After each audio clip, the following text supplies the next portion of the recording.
Sekali, kalau kita mau berurusan dengan Tuhan, mau berhubungan dekat dengan Tuhan, kalau kita mau ada di dalam rencana Tuhan, berarti kita pasti juga berurusan dengan rencana Tuhan. Kalau kita mau berurusan dengan Tuhan, harus mau tidak mau kita berurusan dengan rencana Tuhan. Tuhan tidak akan pernah mau berurusan dengan orang-orang yang memiliki urusannya sendiri. Tuhan tidak akan pernah mau berurusan dengan orang-orang yang sibuk dengan rencananya sendiri, bukan rencana Tuhan. Tuhan hanya mau berurusan dengan orang-orang yang berurusan dengan keinginan Tuhan, dengan kehendak Tuhan. Nah, orang-orang yang mau berurusan dengan kehendak Tuhan, dengan perasaan Tuhan, dengan keinginan Tuhan, inilah yang pasti disertai Tuhan. Ya, kita kan pengen disertai Tuhan. Selalunya kita mohon penyertaan Tuhan, mohon penyertaan Tuhan, mohon berkat Tuhan. Kalau disertai Tuhan, pasti diberkati Tuhan, ya kan? Kita mau disertai Tuhan. Tapi orang yang bagaimana yang disertai Tuhan? Orang-orang yang hanya mau berurusan dengan rencana Tuhan. Persoalannya Bapak Ibu, anak-anakku sekalian, manusia sudah sangat sedikit yang mau berurusan dengan Tuhan. Dikit kali, hampir tidak ada. Kalau kita lihat zaman sekarang, hampir tidak ada orang yang mau berurusan dengan rencana Tuhan. Rata-rata orang disibukkan, direpotkan, dihabiskan waktunya untuk mengurusi urusannya sendiri. Ya kan? Urusan sendiri, macam lah itu. Ya, macam. Dan iblis sangat mempengaruhi kita untuk kita disibukkan dengan urusan-urusan yang bukan urusan pekerjaan Tuhan. Ya. Kalau kita cek, kenapa sih bangsa Israel dulu tuh sampai sekarang bahkan ya, kok disertai Tuhan? Kenapa bangsa ini dipilih Tuhan? Ya, dimulai dari Abraham. Kan Israel itu awalnya dari Abraham yang dipilih Tuhan. Kenapa disertai Tuhan? Abraham sedemikian rupa disertai Tuhan. Bangsa Israel itu sampai saat ini disertai Tuhan. Dipilih Tuhan, dipelihara Tuhan. Kenapa? Karena mereka menanggung rencana Tuhan. Dari bangsa Israel Tuhan sudah merencanakan, nanti dari situ lahir Mesias, juru selamat dunia. Dan mereka dipelihara Tuhan walaupun menanggung berbagai pencobaan, mengalami berbagai penderitaan. Ya, tapi mereka punya rencana yang Tuhan sudah tetapkan atas mereka dan mereka bersedia untuk itu. Makanya mereka sangat memelihara Taurat. Ya, mereka memelihara perintah-perintah Tuhan. Tuhan menyertai. Ya, Abraham juga mengandung janji Tuhan akan memperlengkapi rencana Tuhan. Makanya Tuhan sangat memelihara bangsa Israel yang diawali oleh Abraham. Setiap hari, setiap saat Abraham ini memikirkan proyeknya Tuhan. Bukan proyek pribadinya. Yang puncaknya ketika Tuhan minta anaknya satu-satunya, dia kasih, dia berikan. Itu puncaknya. Ya. Jadi kalau zaman sekarang bangsa Israel disertai Tuhan nggak, Bu? Iya. Tapi kan Mesias sudah lahir. Tuhan Yesus sudah lahir. Kenapa lagi mau disertai? Bapak Ibu, perlu kita catat bahwa sekarang Allah kita menyertai bangsa Israel karena bangsa Israel harus jadi bukti bahwa Allah itu ada. Ya, jadi kalau kita baca Alkitab dari sejarah, dari pertama segala macam, Alkitab bukan cerita dongeng, Bapak Ibu, bukan fiktif, bukan hanya karangan, tapi ini nyata, sejarahnya nyata bahwa Tuhan itu berkarya dalam hidup manusia. Buktinya apa? Kalau ditanya ya, kita nanti anak-anak remaja kalau ditanya, mungkin dari agama lain tanya, apa buktinya Allahmu itu Allah yang benar, Allah yang hidup, benar-benar dia Allahmu yang benar yang harus kau ikuti. Apa buktinya? Kita satu tuju aja, Israel. Itu buktinya. Masih ada loh sampai sekarang. Itu bahwa Allah itu nyata. Israel itu Bapak Ibu udah keluar dari kandangnya sendiri, berhamburan kemana-mana, dibuang sampai ke seluruh penjuru di dunia ini. Bahkan waktu zaman 1940-an mereka dihabisi oleh yang namanya Nazi dari Jerman. Mereka dihabisi, 6 juta lebih bangsa Israel, orang Israel tuh mati, habis. Kalau enggak karena tangan Tuhan yang hidup, mereka punah itu, bangsa itu punah. Ya, kalau kita baca dulu di perjanjian lama sejarah-sejarah bangsa-bangsa yang menyakiti hati Tuhan, ya, bangsa Amalek, bangsa apalagi Moab, ya, Sodom Gomora, memang gak ada lagi negara itu, punah. Ya kan dulu ada bangsa-bangsa yang menjahati orang Israel kan, punah loh. Mana ada bangsa Moab lagi sekarang? Mana ada bangsa Filistin lagi? Mana ada bangsa Asyur lagi sekarang? Gak ada, punah. Mereka punah. Bangsa Israel sebenarnya bisa dipunahkan, yang seangkatannya sama bangsa Israel. Gak ada lagi, cuma bangsa Israel yang masih eksis sampai sekarang. Itu karena pemeliharaan Tuhan. Pasti karena penyertaan tangan Tuhan yang maha kuat. Itu pasti. Kenapa? Supaya jadi saksi, supaya jadi bukti bahwa Allahnya Israel, Allah Elohim Yahweh, Allah yang sama yang kita sembah sekarang, itu betul-betul Allah yang hidup, bukan Allahnya orang mati. Itu. Ya. Jadi kalau bangsa Israel itu harus menjadi saksi, harus menjadi bukti siapa sebenarnya Allah Elohim Yahweh itu. Mereka harus jadi saksi. Makanya sampai sekarang mereka masih hidup, masih eksis. Nah, kalau kita, Bapak Ibu, kalau kita kayak mana? Disertai Tuhan atau enggak? Jangan kita ngaku-ngaku, oh Tuhan itu maha baik, Tuhan pasti menyertai kita. Menyertai siapa dulu? Jangan merasa kalau kita sudah orang Kristen, sudah mengaku mulut kita bahwa Tuhan itu juru selamat, terus kita otomatis disertai Tuhan. No! Tuhan kita memang pemurah, Bapa kita memang pemurah, tapi tidak murahan. Kalau hidup kita tidak mencari kehendak Tuhan, tidak mempersoalkan apa yang Tuhan senang saya lakukan, sibuk dengan urusan kita sendiri, sibuk dengan kegiatan-kegiatan kita sendiri, kita tidak menghormati Tuhan, gak mungkin Tuhan menyertai kita. Tuhan bukan Tuhan yang murahan. Apalagi kalau kita tidak menghormati Tuhan. Ya. Bapak Ibu, ciri-cirinya orang yang berurusan dengan urusan Tuhan, yang berurusan dengan rencana Tuhan, itu ciri-cirinya mereka pasti mengasihi Tuhan. Pasti mengasihi Tuhan.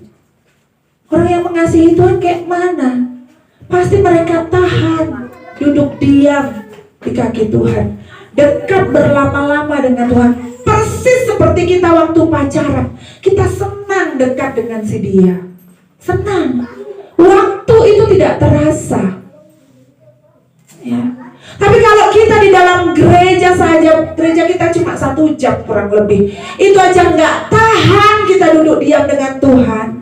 Pikiran kita melayang-layang kemana-mana. Habis ini saya mau main game apa? Saya akan lihat apa yang terjadi di handphone saya.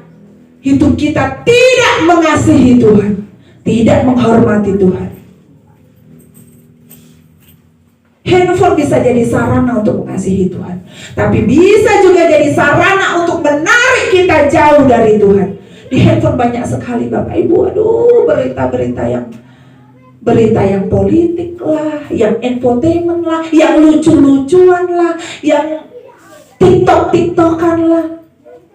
Bapak Ibu, kita bisa habis waktu kita untuk kita menikmati handphone ini, tapi tidak menikmati Tuhan. Ngeri Bapak Ibu. Perkarakan diri kita ini. Perkarakan diri kita.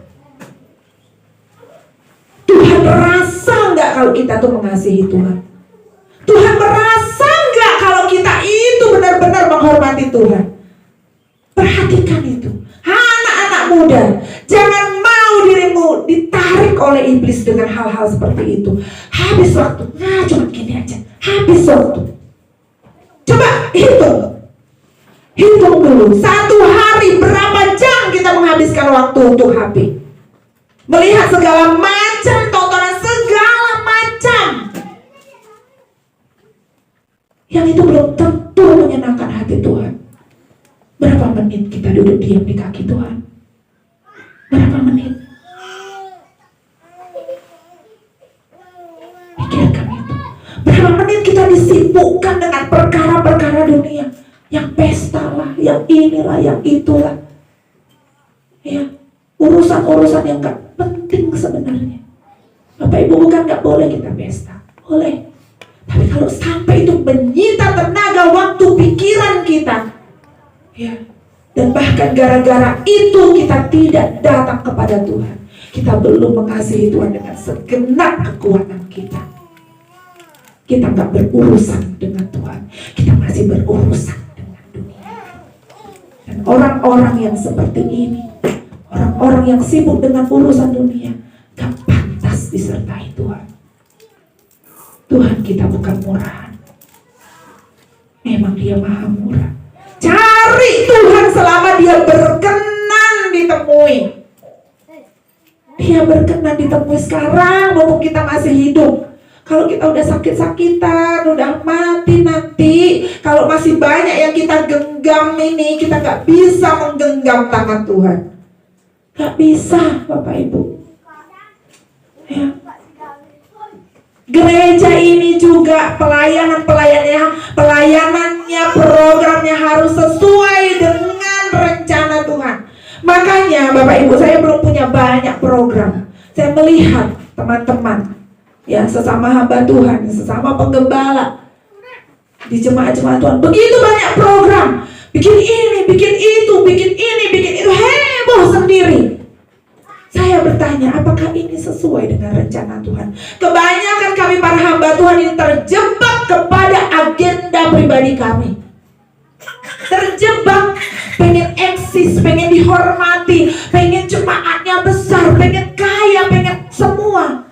Kalau jemaatnya banyak nanti dihormati, gerejanya bagus, gedungnya megah, disegani. Saya tidak mengejar itu. Dalam nama Tuhan Yesus saya berkata ini, biar Bapak Ibu tahu, saya tidak mau mengejar itu daripada saya kehilangan hadirat Tuhan. Saya tidak mau, ya. Tapi kalau Tuhan mau, Tuhan ingin, Tuhan pasti buka jalannya. Tuhan sendiri yang akan bertindak, ya. Tuhan akan bertindak.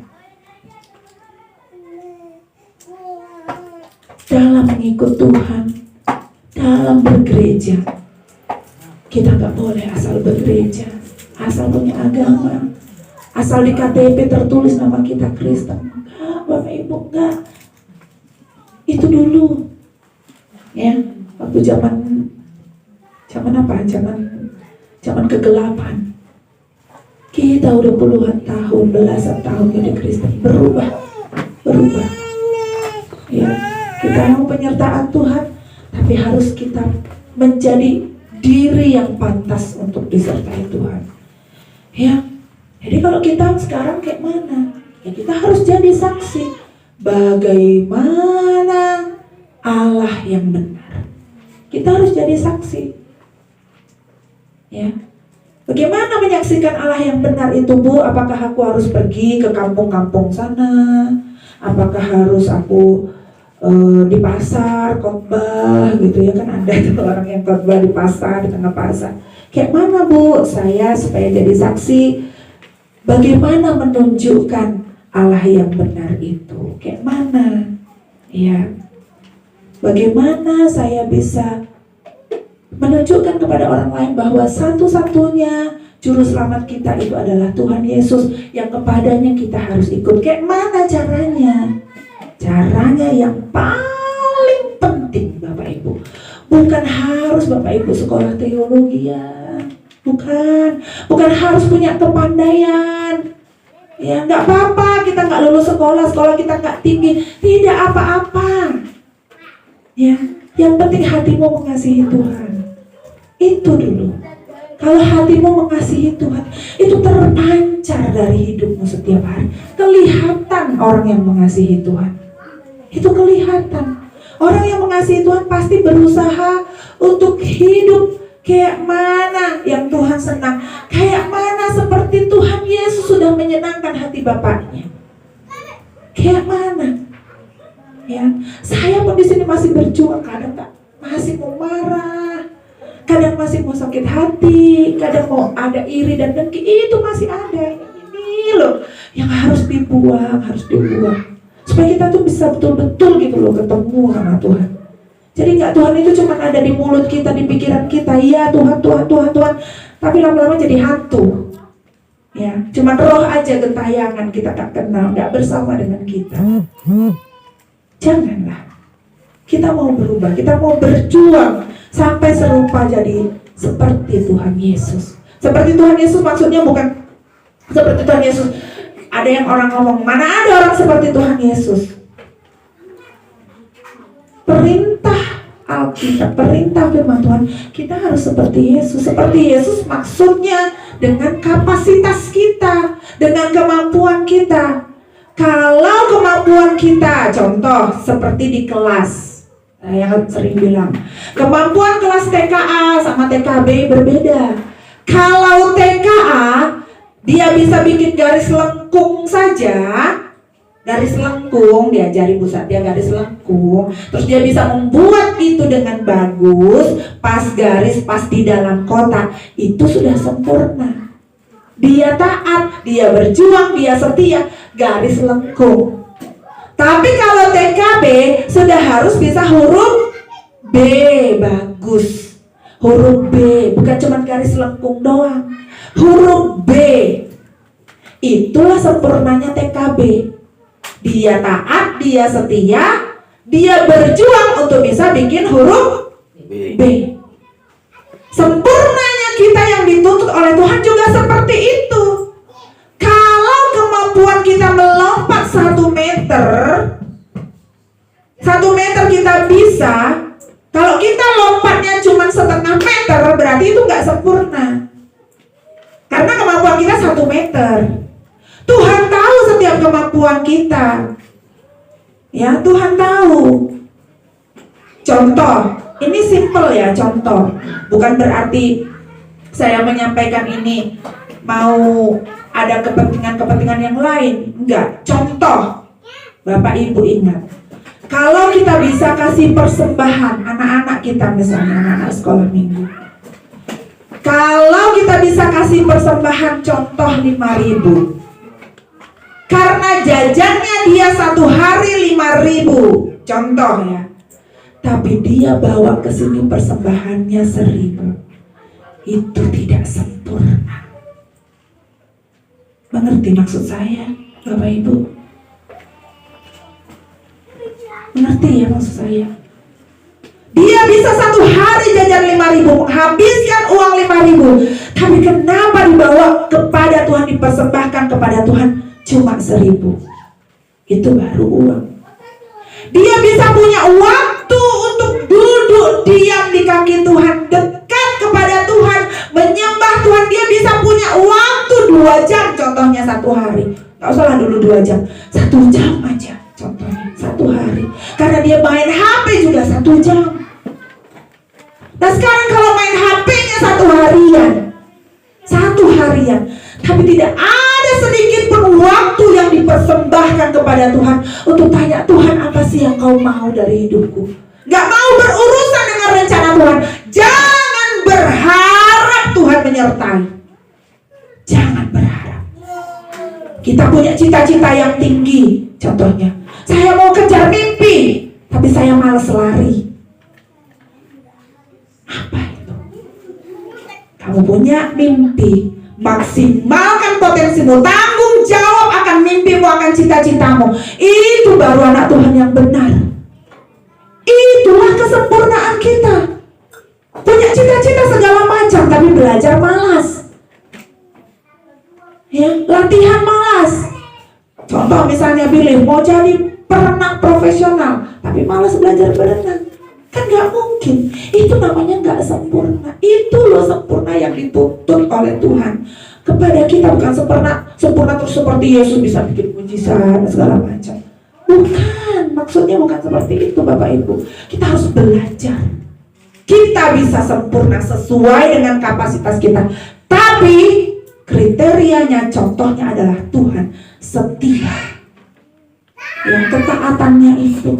Ya kalau ketaatan kita porsinya memang 1 ember, contohnya, ya Tuhan tuntut 1 ember. Tuhan gak akan menuntut kita lebih dari kemampuan kita. Pencobaan-pencobaan yang diberikan kepada Tuhan itu adalah yang bisa kita tanggung, yang sesuai dengan kemampuan kita. Ya.